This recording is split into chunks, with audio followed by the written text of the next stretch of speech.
लोकसभा चुनाव से बाईकाट करने के बाद जनता जोगी कांग्रेस में उथल पुथल का माहौल बना हुआ है।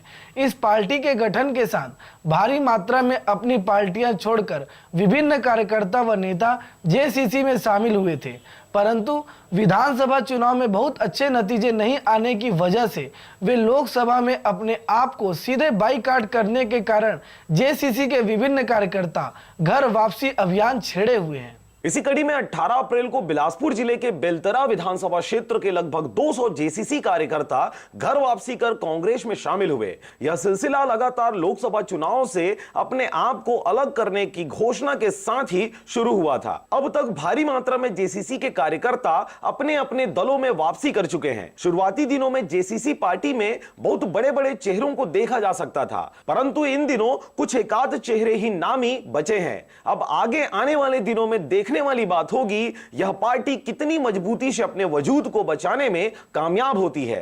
Bureau report, RJ रमजाजर।